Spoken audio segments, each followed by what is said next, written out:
Hi students. So the next topic is data warehousing process managers. It is one of the very important topic of the data warehouse. So let's get started. So what are the process managers? So process managers are responsible for maintaining the flow of data both into and out of the data warehouse. Now what does this means? That जो हमारे पास data ware house है उसमें से कुछ ना कुछ incoming data और outgoing data है.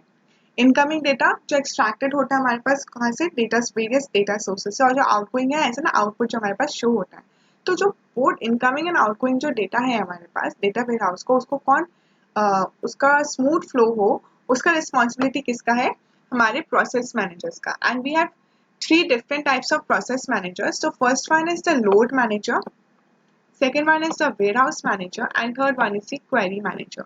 So in this video we will learn about what is the load manager, and then we will go ahead with the warehouse manager and the query manager. So what is the load manager? So load manager performs the operations required to extract and load the data into the database. The size and the complexity of a load manager varies between specific solutions from one data warehouse to another. Now, जो हमारा load manager है वो क्या काम करता है? जैसे हमें कोई डेटा एक्सट्रैक्ट करना है फ्रॉम द वेरियस सोर्सेस, तो जो एक्सट्रैक्ट करने का काम है वो हमारा होगा लोड मैनेजर का. और एक्सट्रैक्ट करने के बाद जो डेटा है वो जब एक्सट्रैक्ट हो जाता है उस एक्सट्रैक्टेड डेटा को डेटा वेयर हाउस में लोड करने का काम भी हमारा लोड मैनेजर का है. नाउ अब डिफरेंट डेटा वेयर हाउसेस हैं, डिफरेंट साइजेस और कॉम्प्लेक्सिटी के डेटा वेयर हाउसेस हैं जिन्हें रिक्वायरमेंट है अलग अलग सॉल्यूशंस की. तो उन सॉल्यूशंस के हिसाब से ही उन सॉल्यूशंस के अकॉर्डिंगली ही लोड मैनेजर की साइज एंड कॉम्प्लेक्सिटी वेरी करती है. Now, the size and the complexity of the load manager varies between specific solutions from one data warehouse to another. Now, the load manager architecture. This is a very important subtopic of this topic. So, the load manager performs the following functions. First of all, it extract the data from the source system. Next, it fast load the extracted data into the temporary data store. And the third one is it performs simple transformations into the structure similar to one in the data warehouse. तो पहला तो यही simple है कि किसी भी external source system से data जो है हमारे पास एक्सट्रैक्ट होता है. And the next one is जो भी डेटा एक्सट्रैक्ट हुआ है उसको हम लोग फास्ट लोड करते हैं टेम्परेरी डेटा स्टोर में. जब टेम्परेरी डेटा स्टोर में हमारा डेटा स्टोर हो जाता है उसके बाद हम कुछ सिंपल ट्रांसफॉर्मेशंस लगाते हैं उस पर्टिकुलर डेटा पे. क्यों? क्योंकि जो वेरियस सोर्सेज से जहाँ से वो डेटा ओरिजिनली आया है और डेटा वेयर हाउस का जो स्ट्रक्चर है ज़रूरी नहीं कि वो सेम हो, तो उन दोनों को सेम करने के लिए ही हम लोग कुछ सिंपल ट्रांसफॉर्मेशंस का यूज़ करते हैं ताकि जो एक्सट्रैक्टेड डेटा है वो कंफर्टेबली डेटा वेयर हाउस के डेटा स्ट्रक्चर के साथ मैच हो जाए. Now, लोड मैनेजर में ये कंपोनेंट्स होते हैं controlling process, stored procedures, copy management tool and fast loader. ये जितने भी कंपोनेंट्स हैं all these components help the load manager to perform the following functions. Now let us understand this one. So what is file structure? What is the file extracted data? The extracted data जो extra हमारे पास data होगा हमारे पास आया है file structure आया है होगा कहाँ स्टोर होगा? फास्ट लोड कहाँ पर होगा? एक टेम्परेरी डेटा स्टोर में जहाँ पे सिंपल ट्रांसफॉर्मेशंस यहाँ पे स्टोर होने के बाद सिंपल ट्रांसफॉर्मेशंस परफॉर्म होंगी एंड देन उसके बाद वो वेयर हाउस स्ट्रक्चर में जाके स्टोर हो जाएगा. तो this is what the load manager actually do. तो हर एक फंक्शन को हम लोग डिटेल में पढ़ते हैं. So first one is extract data from the source. तो हैज वी नो कि जो हमारे पास जो डेटा है वो वेरियस सोर्सेज से आता है, चाहे वो एक ऑपरेशनल डेटाबेस हो हमारा ओडीसी या तो कोई एक्सटर्नल इंफॉर्मेशन प्रोवाइडर्स हो.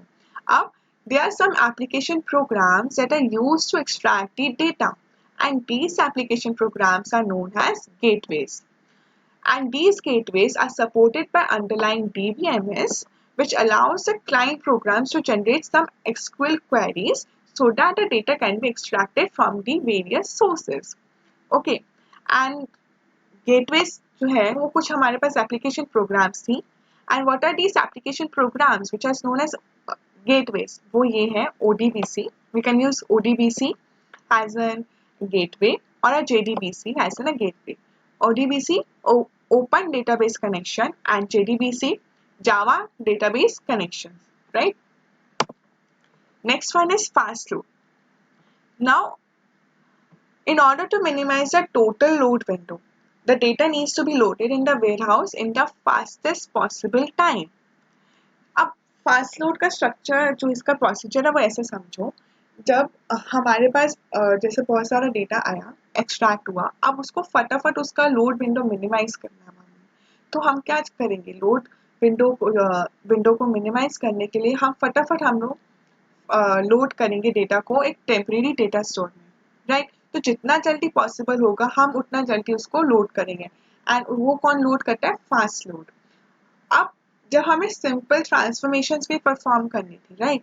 तो सिंपल ट्रांसफॉर्मेशन जब हम लोग परफॉर्म कर रहे थे, जब हम लोग गेटवेज के थ्रू, क्लास में अभी हमने पढ़ा गेटवेज, तो जब गेटवे के थ्रू हम लोग डेटा को लोड कर रहे थे, तो जब उसमें जब ट्रांसफॉर्मेशंस परफॉर्म हो रही थी, तो वो हमारी डेटा प्रोसेसिंग की स्पीड को बहुत सारा अफेक्ट कर रहा था।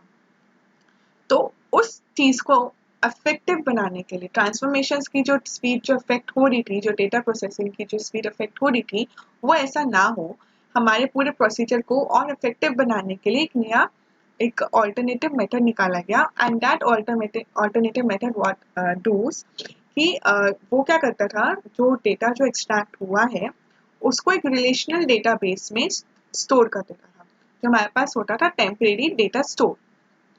एंड देन उस टेम्परेरी डेटा स्टोर में जब वो लोड हो गया, उसके बाद वो ट्रांसफॉर्मेशंस परफॉर्म होती थी।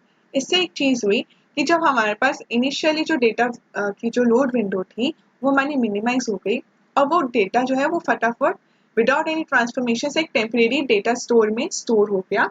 एंड देन उसके बाद जब ट्रांसफॉर्मेशंस परफॉर्म हुई, ट्रांसफॉर्मेशंस टेम्परेरी डेटा स्टोर के में स्टोर होने के बाद परफॉर्म हुई, तो उसमें हमारे पास टाइम कंज्यूम नहीं हुआ।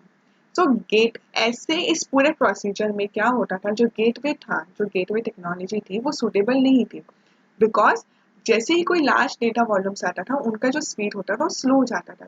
क्यों?